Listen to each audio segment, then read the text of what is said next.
The alarm on my wrist pad screamed at me for the fourth time that cycle, and I already knew where it was sending me before I looked at the screen. Deck 9, Section 14. Quarters assigned to the Dracori Military Liaison. Humidity failure again. I grabbed my tool bag, swore under my breath, and started walking. My name is Jake Morrow. I fix things. Air recyclers, water lines, thermal regulators, anything that keeps a space station from killing the 40-something species living inside it. Orion 9 is a galactic commerce hub, which is a fancy way of saying it is a floating city where everyone comes to trade, argue, and pretend they trust each other. I had been here 3 years, long enough to learn which corridors smelled like burnt sugar because of the Pelori bakeries, which ones to avoid after the Velori delegates drank their fermented nectar, and which section of the station made every single living creature on board walk faster, look down, and hold their breath. Deck 9, Section 14. The Dracori section. I had heard the stories long before I ever set foot on Orion 9. Everyone had. The Dracori were the species that fought the entire galactic concord to a standstill 200 years ago. Not a coalition, not an alliance of a few planets.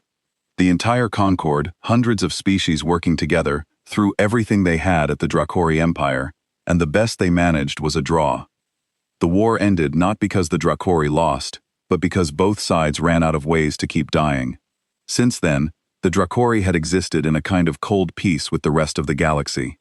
They kept to their borders, everyone else kept to theirs, and nobody forgot. So when the Concord Diplomatic Council announced that a Dracori warrior would be stationed on Orion 9 as a liaison officer, a gesture of good faith and renewed cooperation, the station practically vibrated with fear. I watched shop owners reinforce their doors. I watched families reroute their children's walking paths to school.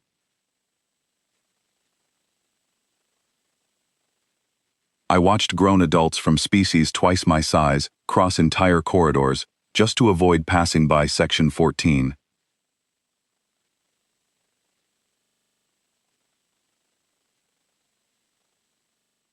And then I met him. The first time was a routine call. Humidity sensors tripped because the environmental system did not know what to do with Dracori biology. Their skin, dense and scaled like layered obsidian, radiated heat differently than any species the station was calibrated for. I walked in expecting to adjust a sensor and walked out with my heart hammering in my ribs.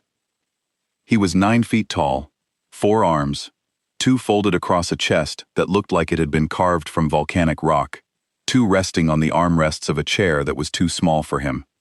His eyes were set deep under a heavy brow, and they glowed faint amber in the dim light of his quarters. He had turned the lights down low. I did not know why at the time. He looked at me. I looked at him. I said, "Maintenance, your humidity is off again." He said nothing. I fixed the sensor, packed my tools, and left. My hands did not stop shaking until I reached Deck 4. The second time was 2 days later. Same alarm, same walk, same silence from the giant sitting in the dark. I noticed more this time. His quarters were bare. Not military bare, not disciplined bare, empty bare, like someone who had not been given anything to fill a room with, or who had stopped expecting anything would come. I fixed the sensor, nodded at him, and left. The third time changed everything. I walked in, and he was not sitting in his chair. He was standing in front of the food dispensary unit, all 4 hands at his sides, staring at the screen. The screen was blank, not broken blank, not error blank, deliberately blank. I set my tools down, walked over, and pulled up the maintenance interface on the dispensary. It took me about 30 seconds to find it. Someone had reprogrammed the unit. Not damaged it. Not hacked it in a way that would trip any alarms. They had gone into the biocode recognition layer and quietly, carefully, surgically removed the Dracori metabolic profile from the approved user list. The machine did not recognize him as a living being. As far as the dispensary was concerned, there was nobody standing in front of it. I felt something twist in my gut. Not fear, something worse. I looked at this enormous warrior, this soldier from an empire that had fought the entire galaxy to a standstill, and I saw something I was not prepared for.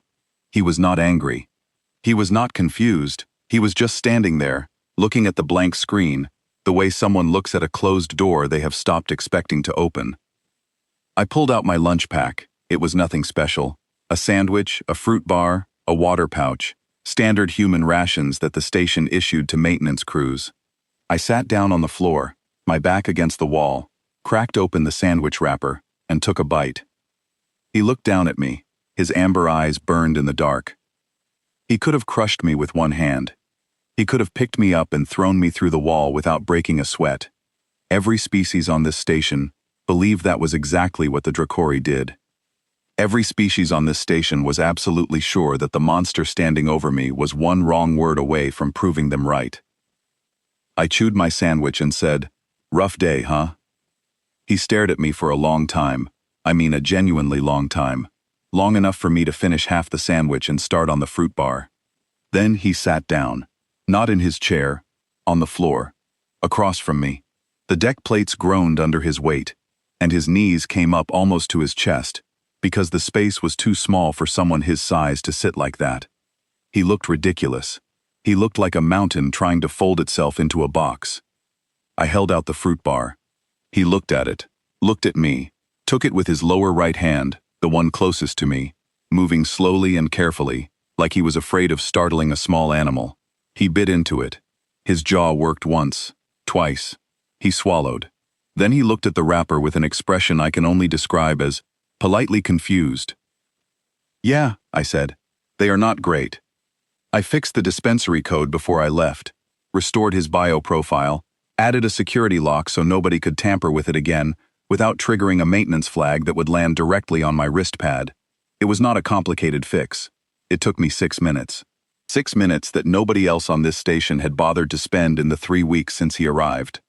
I did not think about it much that night. I went back to my quarters, ate dinner, watched a terrible movie on the entertainment feed, and went to sleep.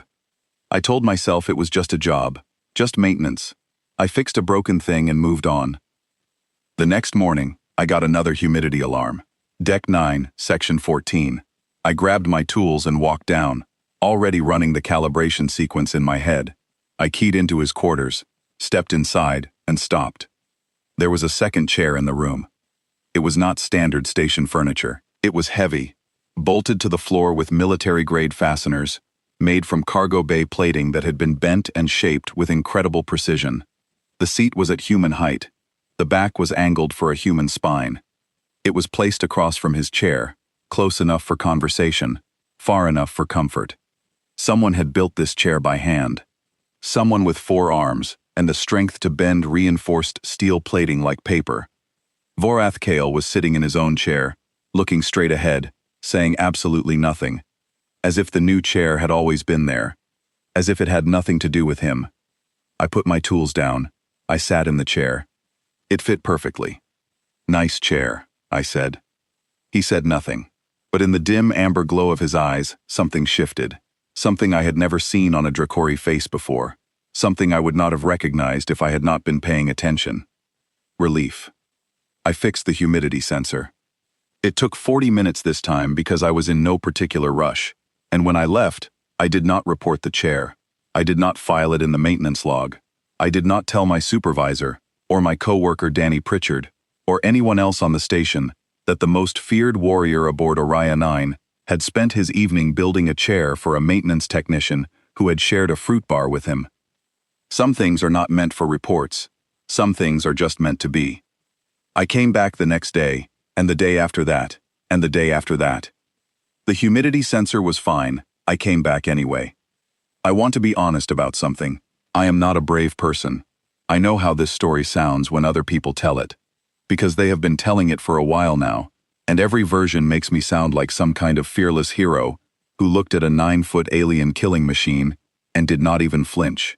That is not what happened. I flinched. I flinched every single time for the first 2 weeks. Every time Vorath shifted his weight and the floor shook. Every time he turned his head too fast and those amber eyes locked on me. Every time one of his 4 hands moved and my lizard brain screamed that something with claws that big was reaching for me. I was scared. I just decided it did not matter. There is a difference between being unafraid and being unwilling to let fear make your choices. I had watched this station full of species that prided themselves on civilization and diplomacy, treat a living being like a plague. I had watched them reroute corridors and reprogram food dispensaries, and teach their children to run from a man who had never raised his voice, never threatened anyone, never done a single thing except exist in a body that reminded them of a war none of them had fought in. And I decided that whatever I was afraid of, I was more disgusted by that. So I kept showing up. The first week, we barely talked. I would sit in my chair, he would sit in his, and we would exist in the same room without pretending the other one was not there. That alone seemed to mean something to him. I would eat my lunch, he would eat whatever the dispensary gave him, which turned out to be a dense, dark paste that smelled like iron and pepper. Sometimes I would talk about my day, a clogged water line on deck 3, a thermal coupling that blew out near the cargo bay, the kind of boring, ordinary stories that nobody in the galaxy would find interesting. He listened to all of them. The second week, he started asking questions. His voice was extraordinary. Deep and resonant, like standing inside a cathedral bell, but quiet, deliberately quiet. He spoke slowly and chose his words with painful care, and it took me a while to understand why. His voice frightened people.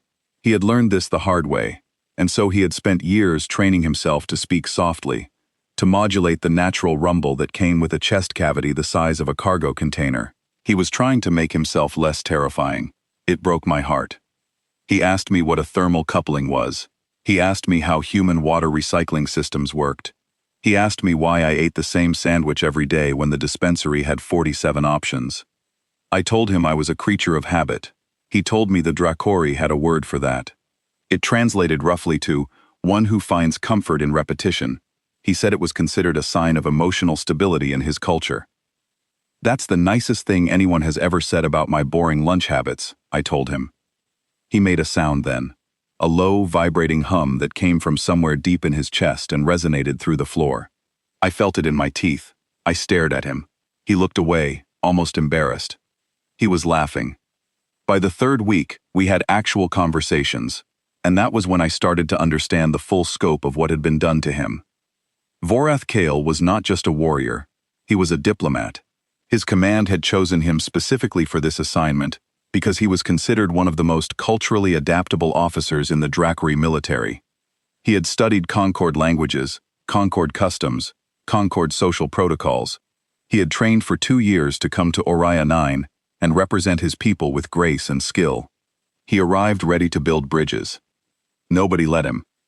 The Valori delegation treated him as a security threat and filed formal objections to his presence within the first hour. The Rathani merchants closed their shops when he walked past. The Quarry Eye engineering teams refused to share technical data with him. The Pelori bakeries turned off their display lights when he entered their corridor, the universal signal for "we are closed," even when they clearly were not. And the other species, the dozens of smaller delegations and resident communities, simply pretended he did not exist. He told me all of this in the same quiet, careful voice. No anger, no bitterness. Just facts, delivered the way a soldier delivers a field report. But there was one thing he said that I have never been able to forget. In my culture, he said, if those around you fear you without reason, the failure belongs to you. It means you were not worthy of their trust. You did not earn their peace. He believed it was his fault. This man, this warrior who had studied foreign languages and foreign customs and foreign manners for 2 years, so he could come here and be kind, believed that the hatred he received was something he had earned through personal failure. He had been writing reports to his command, saying the mission was going well. He could not bring himself to tell them the truth. He was ashamed. That is the stupidest thing I have ever heard, I said.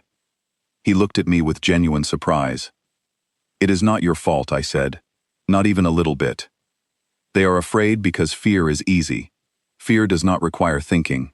It does not require learning. It does not require sitting down with someone and finding out who they actually are. They chose the easy path, and you are paying the price for their laziness. He was quiet for a long time after that. Then he said, "You are the only one who has ever said that to me. Then everyone else has been wrong." The next day, I made a decision that my supervisor would later describe as spectacularly inadvisable. Instead of eating lunch with Vorath in his quarters on Deck 9, I told him we were going to the main mess hall on Deck 5. He stared at me. "It is a public space," I said. "You have as much right to eat there as anyone else." "I have not been to the main mess hall since my first day," he said. When I entered, 32 individuals left within 90 seconds. I counted. "Then they can leave again. Their lunch is not more important than yours." He stood up, all 9 feet of him. His head nearly touched the ceiling. His 4 arms hung at his sides, and his amber eyes burned with something between fear and determination. He looked at me, this tiny human maintenance worker who barely came up to his chest, and I saw him make the same decision I had made weeks ago. He decided the fear did not matter. We walked into the main mess hall together. I will not pretend it was easy. I will not pretend heads did not turn. I will not pretend that a Valori trade assistant did not literally drop her tray and back against the wall. The noise level in the room dropped by half in about 3 seconds. Every eye, every sensor, every optical organ in that hall locked onto the giant walking beside me. I picked a table near the center, not the edge, not the corner, not some tucked-away spot where he could hide. The center. I sat down, opened my lunch pack, and looked up at Vorath. He hesitated for exactly 1 second. Then he sat down, and the bench groaned, and I heard someone gasp from across the room. "So," I said, loudly enough for the nearest tables to hear, "have you tried the fruit bars from the Deck 3 dispensary? They are marginally less terrible than the ones on Deck 9. He looked at me. Then he looked at the room full of people staring at him with undisguised terror. Then he looked back at me. "I have not," he said. "But I am willing to conduct a comparative analysis." I laughed. He hummed. And slowly, painfully slowly, the mess hall went back to eating. Nobody left. Nobody screamed. Nobody died. The most dangerous thing that happened was that Vorath tried a Deck 3 fruit bar and pronounced it equally insufficient, which made me laugh so hard I choked on my water. We ate there the next day too, and the day after that. On the 4th day, my supervisor George Harlan pulled me into his office. George was a decent man, a quiet, careful type who had survived 20 years on various stations by never making enemies. He looked at me like I had lost my mind. "Jake," he said, "I need you to understand what you are doing. Eating lunch. You are eating lunch with a Dracori military officer in the main mess hall, in full view of every delegation on this station. The Valori have filed an informal complaint. The Rithani Trade Guild is asking questions. The Concord Security Office sent me a message this morning asking if you had been compromised." Compromised? Their word, not mine. They want to know if the Dracori is manipulating you, coercing you, using some kind of psychological influence. I stared at George for a long moment. "He built me a chair," I said. "What?" "Out of cargo plating. He bent it with his bare hands and bolted it to his floor. Because I sat on the ground and gave him half a fruit bar. That is the terrifying psychological influence we are dealing with here. George. A homemade chair and a bad snack." George rubbed his face with both hands. "I am not telling you what to do. I am telling you that you are making enemies in places that can make your life very difficult. Be careful." I was not careful. I was something much more dangerous than careful. I was stubborn. 1 week later, something happened that I did not expect. A Rithani merchant named Tika approached me in the corridor outside the maintenance bay. Rithani are small, insectoid, about 3 feet tall, with delicate antennae and iridescent wings they keep folded against their backs. They are one of the most anxiety-prone species in the Concord, which is saying something because anxiety seems to be the galaxy's most popular hobby. Tikaka was shaking so hard her wings were buzzing. "You eat with the Dracori," she said, not a question. "I do. Every day. Most days." She was quiet for a moment, her antenna twitching. Then she asked, in a voice so small I almost missed it, "Is he safe?" I thought about that question, not because I did not know the answer, but because I wanted to give her an answer that was honest rather than easy. "I think he is the loneliest person on this station," I said, And I think lonely people deserve better than locked doors and empty rooms. Do you want to find out for yourself? Her wings buzzed harder. Her antenna folded flat against her head. Every instinct in her tiny body was screaming at her to run the other way. I will think about it, she said. And she walked away fast, almost running, her feet clicking on the deck plates like rapid-fire Morse code. But she did not say no.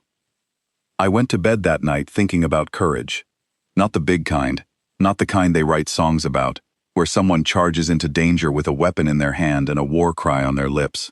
The small kind, the kind that looks like a 3-foot insectoid merchant standing in a corridor, shaking so hard she can barely speak, asking a simple question about someone she has been taught to fear her entire life.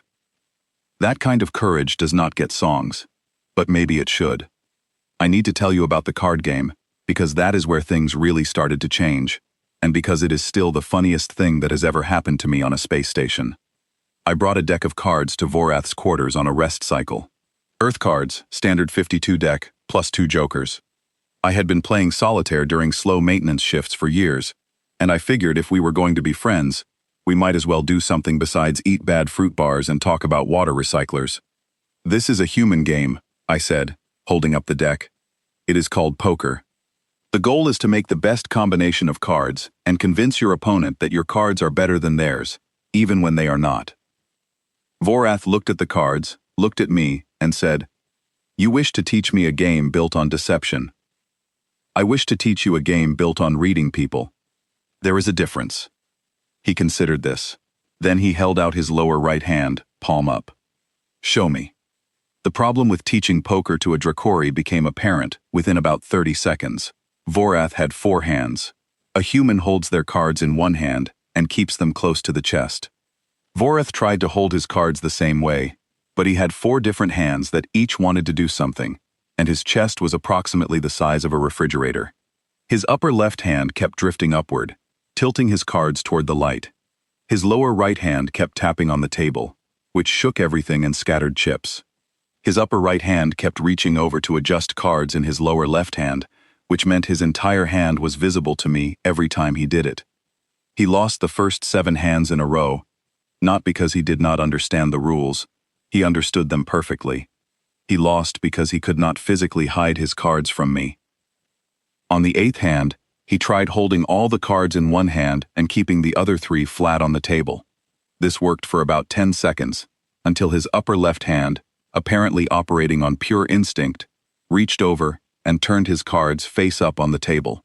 He stared at his own hand in betrayal. I laughed so hard I fell out of my chair. Not the metaphorical kind of falling out of a chair. I physically tipped sideways, hit the floor, and lay there wheezing while tears ran down my face. The image of this enormous warrior, this terrifying Dracori soldier, glaring at his own hand like it had committed treason, was the funniest thing I had seen in my entire life. And then he laughed. That deep, vibrating hum that I had heard before. But louder this time.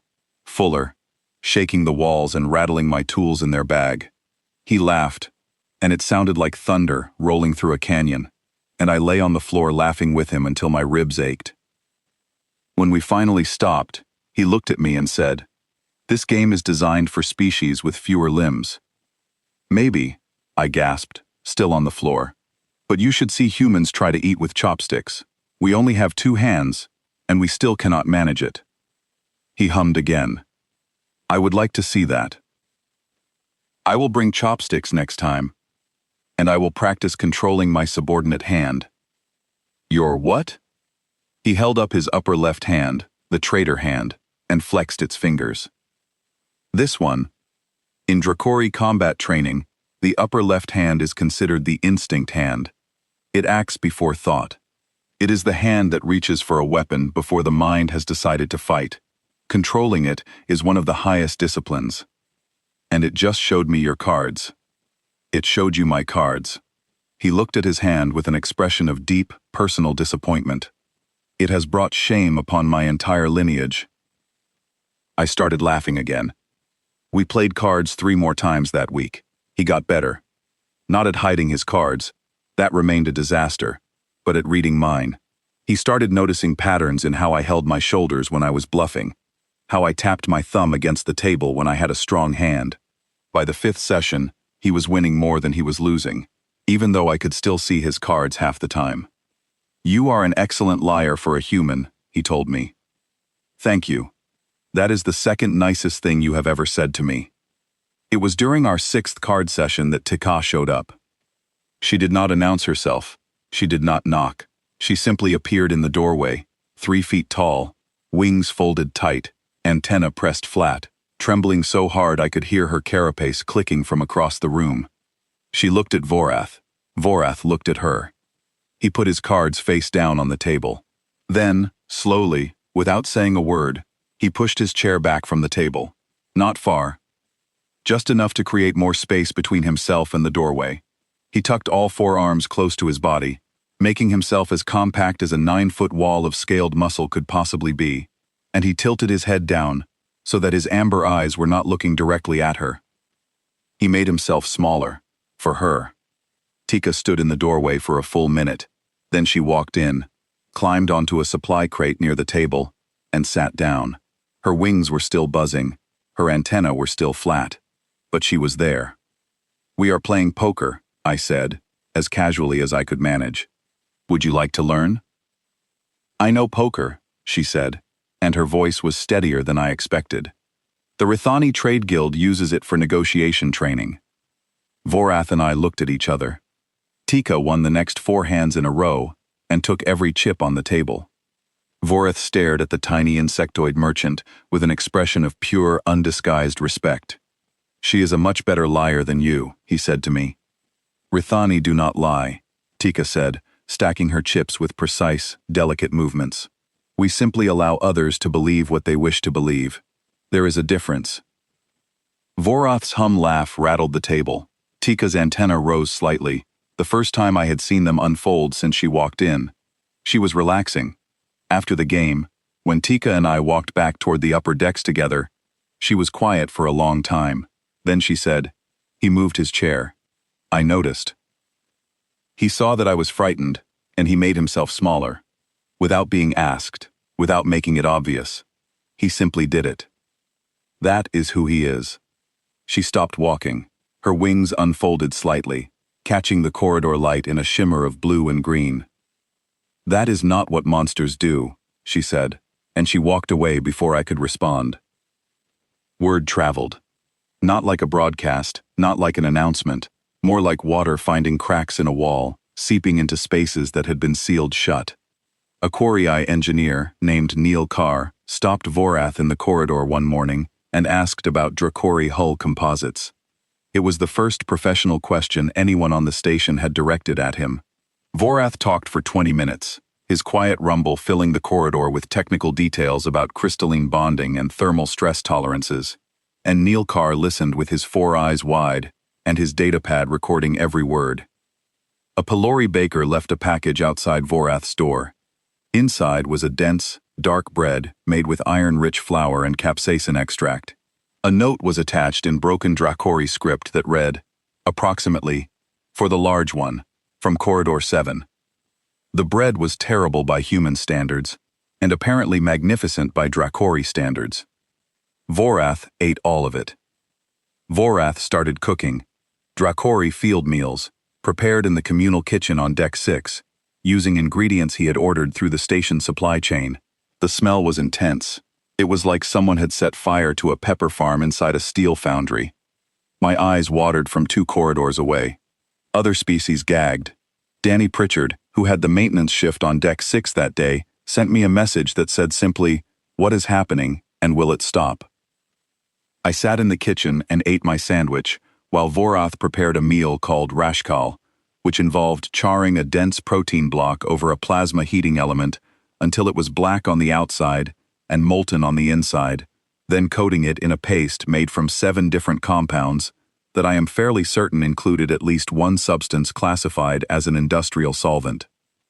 "This smells like a chemical emergency," I said. "This is comfort food," he replied. "Your comfort and my comfort are very different things." He hummed, "Try it." I tried it. My mouth went numb for about 3 seconds, then my entire face felt like it was on fire. Then something strange happened. The heat faded into a deep, rich, smoky warmth that spread through my chest and settled in my stomach like a hot coal on a cold night. It was extraordinary. "That is actually incredible," I said, wiping tears from my face. "I know," he said, and I swear there was pride in his voice. "I will make it for you again." For a few weeks, it felt like something was changing, like the fear that had defined Vorath's existence on this station was slowly, gradually, being replaced by something better. People were not exactly lining up to be his friend, but they were not running away either. Nods in the corridor, brief conversations, Tika eating lunch with us in the mess hall 3 days a week. Small things, ordinary things, human things. And then the hammer fell. I was in the maintenance bay, halfway through a coolant line repair, when George Harlan found me. His face was gray. He handed me a data pad without speaking. It was an official complaint filed with the Concord Oversight Board by the Valori diplomatic delegation, co-signed by the Rathani Trade Guild leadership and the Pelori Cultural Committee. The complaint alleged that I, Jake Morrow, maintenance technician grade 3, had engaged in unauthorized diplomatic contact with a foreign military operative, that I had conducted unregistered cultural exchange activities, and that I had created a security risk by developing a personal relationship that could be exploited for intelligence-gathering purposes. The language was precise, clinical, and devastating. They were not accusing me of being friends with Vorath. They were accusing me of espionage. My maintenance credentials were suspended immediately. My access to decks 7 through 12 was revoked. I was confined to my quarters on Deck 4, pending a formal hearing before the Oversight Board. The hearing was scheduled for 6 days from now. I sat on my bunk and stared at the wall for a long time. Then I picked up my wrist pad and found a message from Vorath. It had arrived 18 minutes ago. "I have learned of the complaint. I will contact my command and request immediate reassignment. This was my failure. You should not suffer consequences for my company. I am sorry, Jake." I read it twice. Then I typed back one line. "Do not you dare." I sent it. Then I sat in my quarters and tried to figure out how a maintenance technician with no political connections, no legal training, and no diplomatic standing was going to walk into a hearing room and convince a board of species representatives that eating lunch with a lonely warrior was not a crime. I did not sleep much that night. The hearing chamber on Deck 2 was exactly as cold and sterile as I expected. White walls, no windows. A curved table at the front, where 5 oversight board members sat in elevated chairs, designed to make everyone in front of them feel small. The air tasted recycled and metallic, the way air always tastes in rooms where people make decisions about other people's lives. I stood in front of the board wearing my maintenance uniform because I did not own anything else. My hands were empty. I had no legal counsel, no prepared statement, no data pads full of precedents and protocols. I had a fruit bar in my pocket because I had forgotten to eat breakfast, and I had a heartbeat that would not slow down no matter how many times I told it to. The board chair was a Valori named Delegate Yoren, tall, thin, skin the color of pale silver, with 3 eyes arranged in a triangle on a face that had never once in its existence expressed warmth. Yoren was the one who had filed the original complaint. Yoren was also the one presiding over the hearing. I understood exactly what that meant. "Maintenance technician Jake Morrow," Yoren began, and his voice was the auditory equivalent of a scalpel. "You are here to address formal charges of unauthorized diplomatic engagement with a foreign military operative, unregistered cultural exchange in violation of Concord Protocol 17, and conduct creating a security risk to this station. How do you wish to proceed?" I opened my mouth. I had spent 3 sleepless nights trying to figure out what to say. I had rehearsed arguments about personal freedom and the right to choose who you eat lunch with. I had looked up regulations and found loopholes that might apply. I had considered being clever, being technical, being strategic. Instead, I told the truth. 3 weeks after Vorath Kale arrived on this station, I said, someone reprogrammed his food dispensary to reject his biocode. He stood in front of a machine that did not recognize him as a living being, and he did not complain. He did not report it. He did not threaten anyone. He just stood there in the dark, hungry, wondering what he had done wrong. The chamber was silent. "I fixed it," I said. "It took me 6 minutes. 6 minutes that nobody else on this entire station, nobody from any of the species that pride themselves on civilization and diplomacy and cultural advancement, bothered to spend." I sat on his floor and gave him half a sandwich, and he looked at me like I had handed him something precious. Not the food, the company. Delegate Yoren's 3 eyes narrowed. "This is not a defense. This is an anecdote." "It is the only defense that matters," I said. "You want to know why I ate lunch with a Dracori warrior? It is because he was alone. Because every single person on this station decided he was dangerous, based on something that happened 200 years before any of us were born. And nobody had the decency to sit down and find out if they were right. The Dracori Empire committed acts of war that resulted in the deaths of billions," Yoren said. "The historical record is clear." "The historical record is 2 centuries old," I said. "And Vorith Kale was not alive for any of it. He came here to build peace. He studied your languages. He learned your customs. He trained for 2 years to represent his people with respect and dignity. And you repaid him by closing your shops and reprogramming his food, and teaching your children to run when they saw him coming. He thinks it is his fault. He thinks he failed. That is what your fear did to him." Yoren's silver face was utterly still.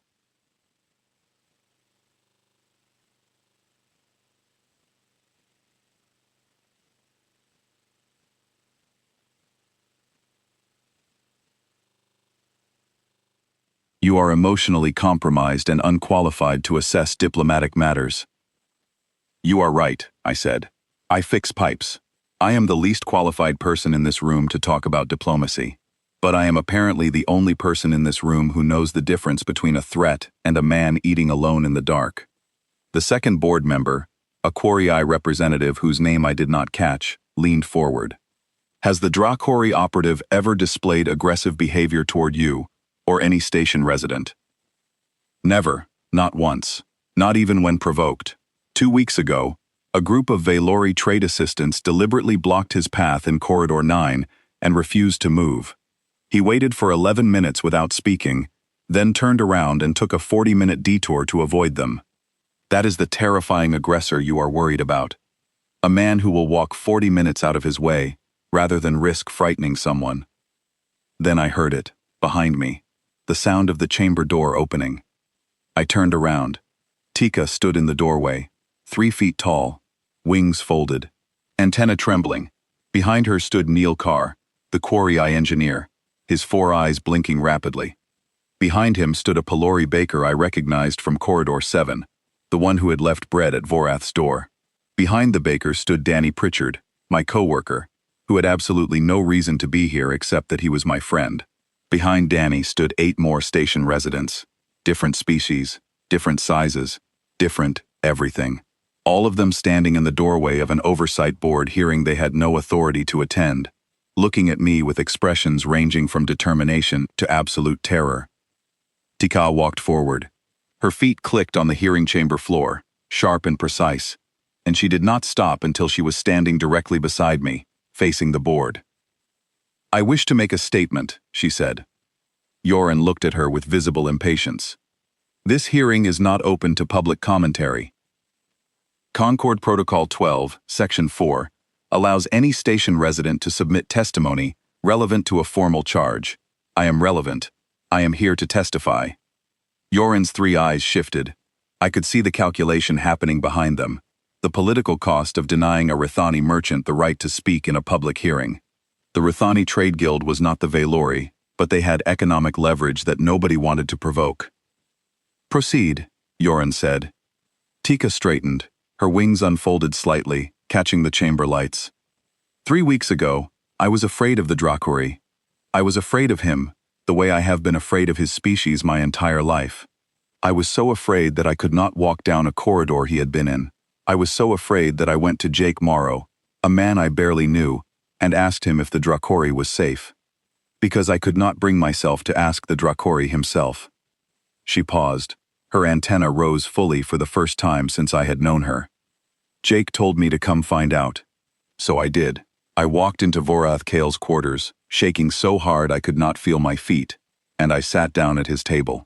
And do you know what happened? Nothing. Nothing happened. He saw that I was afraid, and he moved his chair back. He made himself smaller. He gave me space. Without being asked, without making it a performance.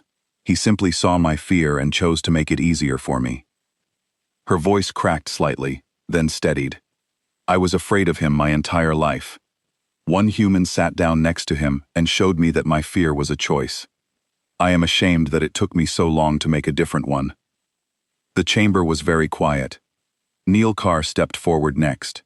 He did not give a speech. He pulled out a datapad and projected a chart onto the chamber's display screen. It showed interspecies incident reports for the past 90 days, broken down by station sector.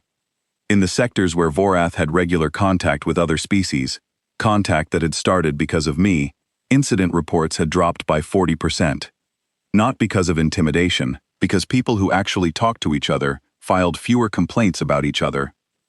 Correlation is not causation, Neil Carr said in his precise, engineer's voice, but this data suggests that the presence of the Dracori liaison has measurably improved interspecies relations in the sectors where genuine engagement has occurred. Removing him or punishing the individual who facilitated that engagement would be counterproductive to the stated goals of this station. The hearing continued for another 40 minutes. Danny testified that I was a decent technician who had never shown any sign of being compromised or manipulated. The Pelori baker submitted a written statement describing how Vorath had helped him carry supplies when his delivery cart broke down, lifting 300 kilograms of flour with one arm, while using the other 3 to steady the cart.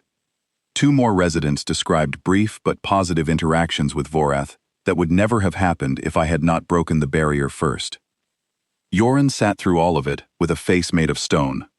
When the last testimony was finished, he conferred with the other 4 board members in whispered tones for exactly 3 minutes. Then he turned back to the chamber.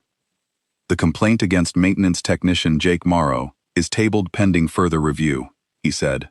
His credentials are reinstated. This hearing is concluded. Tabled pending further review. Everyone in the room knew what that meant.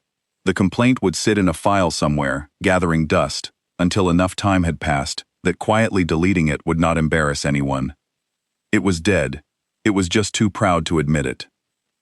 I walked out of the chamber on legs that felt like they were made of water. The corridor was bright after the sterile white of the hearing room, and I had to blink a few times before my eyes adjusted.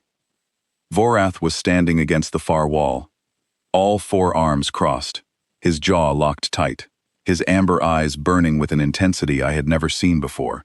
He was standing perfectly still, the way a soldier stands when every muscle in his body is coiled and ready, and the only thing keeping him from moving is a decision he has not yet made. I understood, looking at him, that he had been standing there the entire time. And I understood that if the ruling had gone the other way, something would have happened in this corridor that nobody on this station was prepared for. Not violence, not rage, something worse for a warrior. He would have surrendered his post, abandoned his mission, and walked into that hearing room to take the blame himself. He would have destroyed his career and shamed his lineage to protect a maintenance technician who liked fruit bars. Told you not to dare, I said.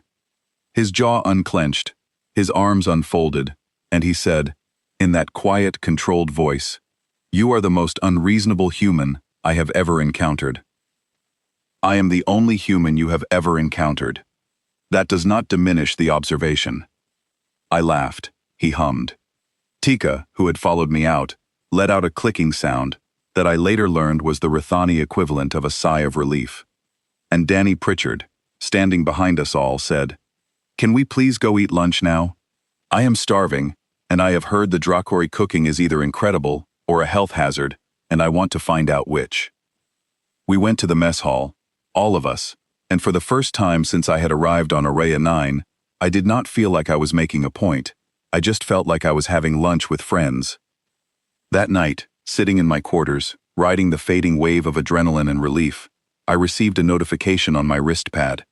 It was flagged with a priority code I had never seen before. Not station priority, not Concord priority. A military encryption protocol from outside the station's network. I opened it. The header translated from Dracori script into standard Concord text. From Dracori High Command, Office of the Supreme Admiral, to Jake Morrow, Human, Maintenance Technician, Oriya 9. Subject: regarding the human who sat on our warrior's floor. I stared at it for a very long time. The security escort that arrived at my quarters the next morning was not what I expected. They were not station security. They were Concord diplomatic guards, the kind who protect ambassadors and heads of state, wearing formal armor and carrying themselves with the rigid posture of people who had been specifically trained to look intimidating without being threatening. There were 4 of them, for a maintenance technician. "You have been requested for a secure communication," the lead guard said. Her name badge read Lieutenant Clara Dunn, Dracori High Command, encrypted channel, if you will follow us. I followed them because there did not seem to be a reasonable alternative. They led me through corridors I had never accessed before, past security checkpoints that required biometric scans I did not know I was registered for, into a section of the station that was listed on the official maps as Diplomatic Communications, Authorized Personnel Only. The room they brought me to was small, windowless, and dominated by a holographic display array that probably cost more than everything I had ever owned combined. Lieutenant Dunn positioned me in front of the display and said, "The channel will open in 30 seconds. Protocol requires that you remain standing. You may speak freely. The conversation is not recorded." "Am I in trouble?" I asked. She looked at me with an expression that might have been sympathy. "I genuinely do not know." The display flickered. Then it resolved into an image so sharp and clear that for a moment I forgot I was looking at a projection. A Dracori filled the screen, not like Vorath filled a room. Vorath was big. This was something else entirely.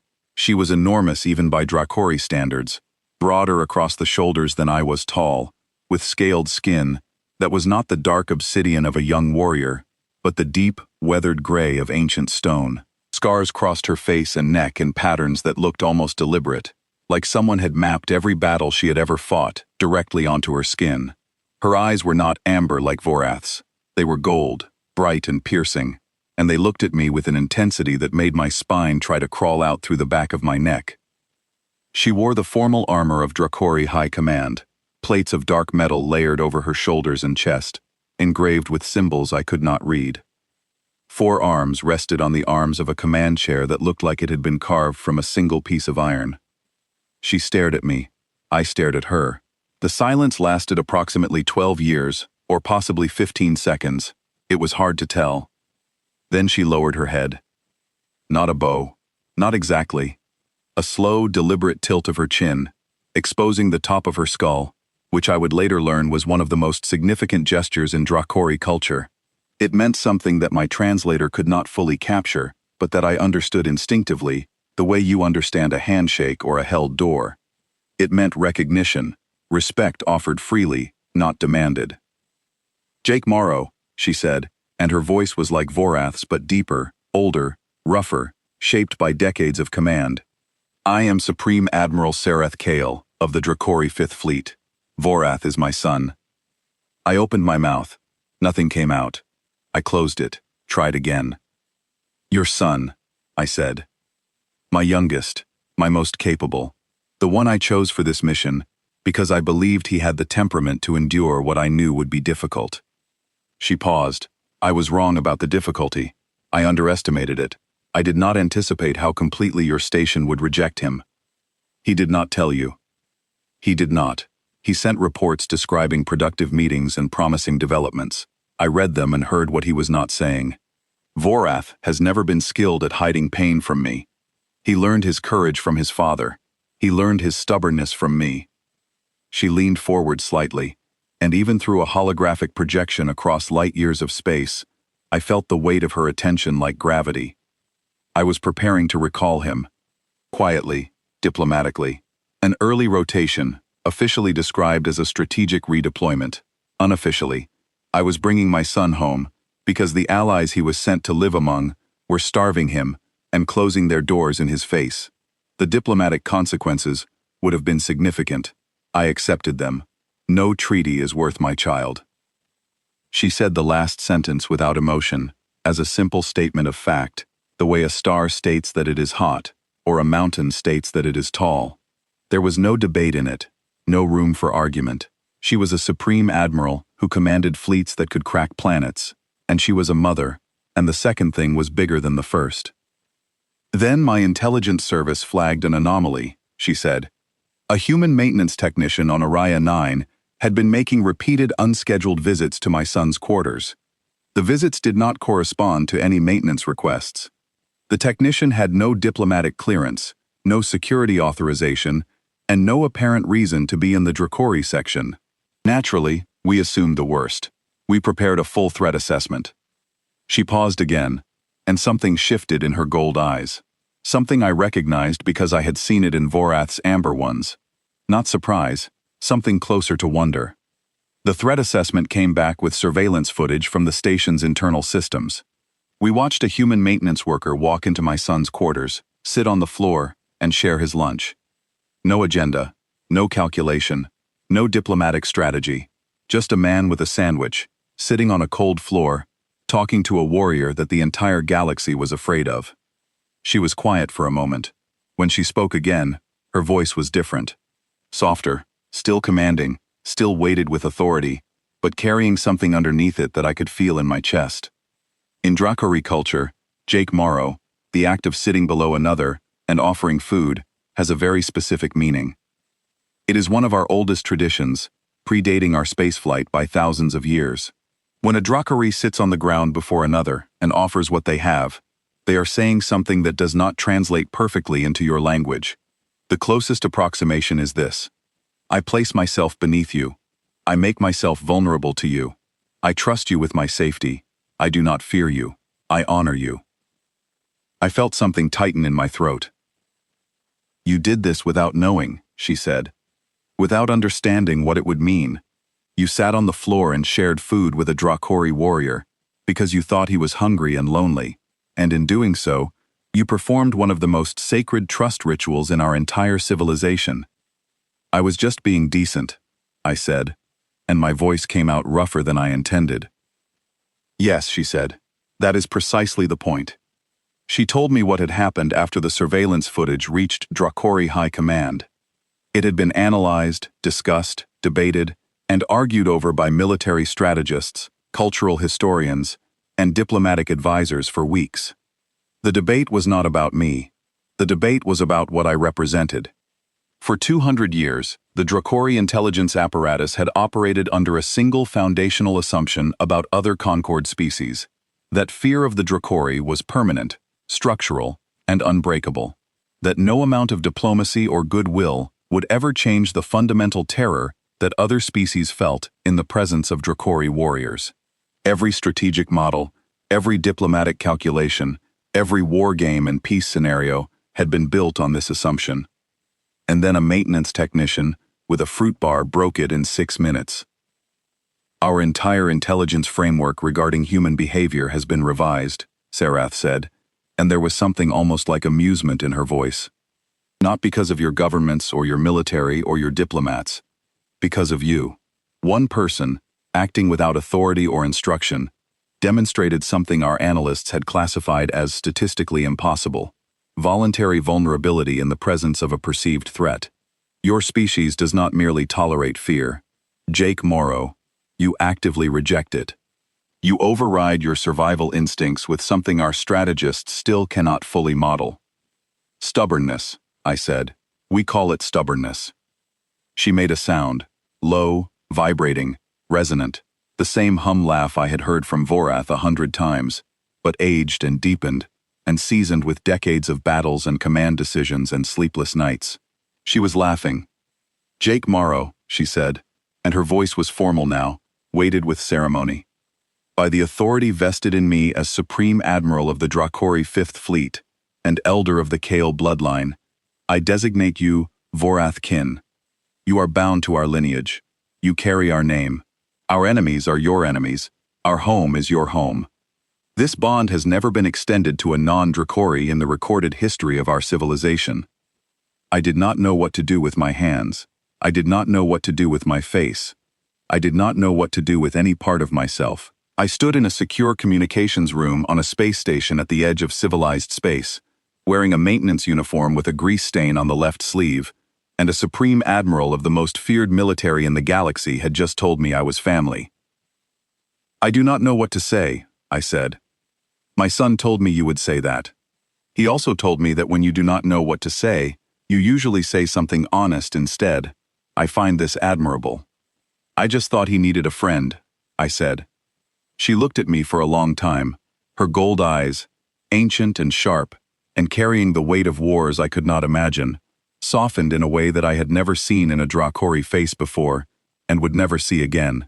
Then she hummed, warm and low, vibrating through the display projectors and into the floor beneath my feet. "Yes," she said. "He did." The communication ended. Lieutenant Dunn escorted me back to the residential decks. She did not ask what had been said. I did not volunteer it. I walked back to my quarters in a daze, sat on my bunk, and stared at the wall for approximately an hour. Then I went to find Vorath. He was in the mess hall. Not the lower mess hall, not his quarters. The main mess hall, Deck 5, center table. The table that I had chosen all those weeks ago when I decided that the center of the room was exactly where he belonged. He was not sitting alone. Tika was there, perched on a stack of supply crates someone had arranged into a makeshift high chair, her wings shimmering under the mess hall lights as she methodically cleaned out everyone's chip stacks in a game of poker that had clearly been going on for a while. Neil Carr was there, arguing with Danny Pritchard about the tensile strength of Quarry Eye engineering composites versus human carbon fiber. The Pelori baker from Corridor 7 was there, setting out a tray of dark bread rolls that filled the air with the smell of iron and warmth.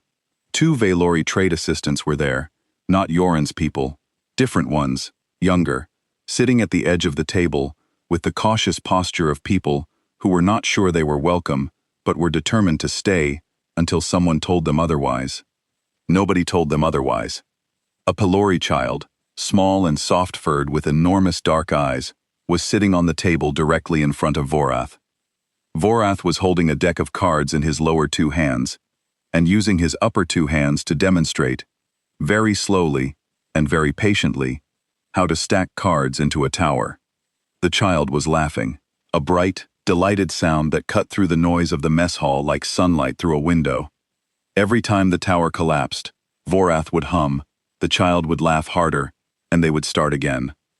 I stood in the doorway and watched. I did not sit down right away. I just watched, because I wanted to remember this. All of it. Every detail. The way the light caught Tika's wings, the way Neil Carr's 4 eyes crinkled when he laughed at something Danny said, the way the bread smelled, the way the child's laughter mixed with Vorath's hum and became something that sounded like music, like something the galaxy had forgotten how to play and was just now learning again. Across the galaxy, species build alliances with warships. They negotiate treaties with economic leverage and military threats and carefully calibrated displays of force. They spend centuries constructing frameworks of mutual deterrence so complex that nobody involved can fully understand them, and they call this peace. They build walls of protocol and regulation and fear, and they call this safety. Humans do something different. We sit down, we share lunch. We say, "Rough day, huh?" And then we keep showing up, day after day, with nothing to offer except presence and stubbornness and the irrational, unreasonable, statistically improbable belief that sitting on someone's floor and sharing a fruit bar is worth more than every treaty ever signed.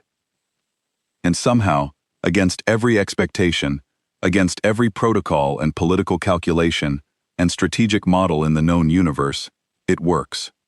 Not because we are brave, not because we are strong, not because we have some secret advantage that other species lack. It works because courage was never about being unafraid. It was about sitting down anyway.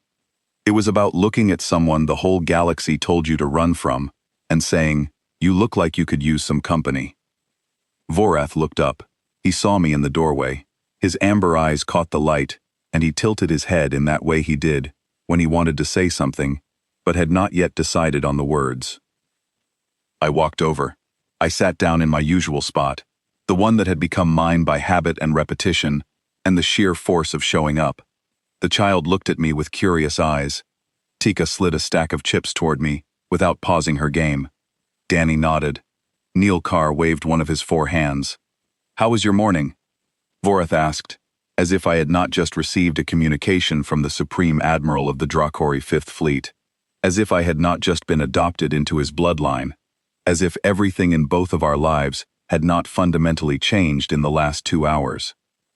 "It was fine," I said. "How is the card tower going?" "Poorly. She has no patience for structural integrity."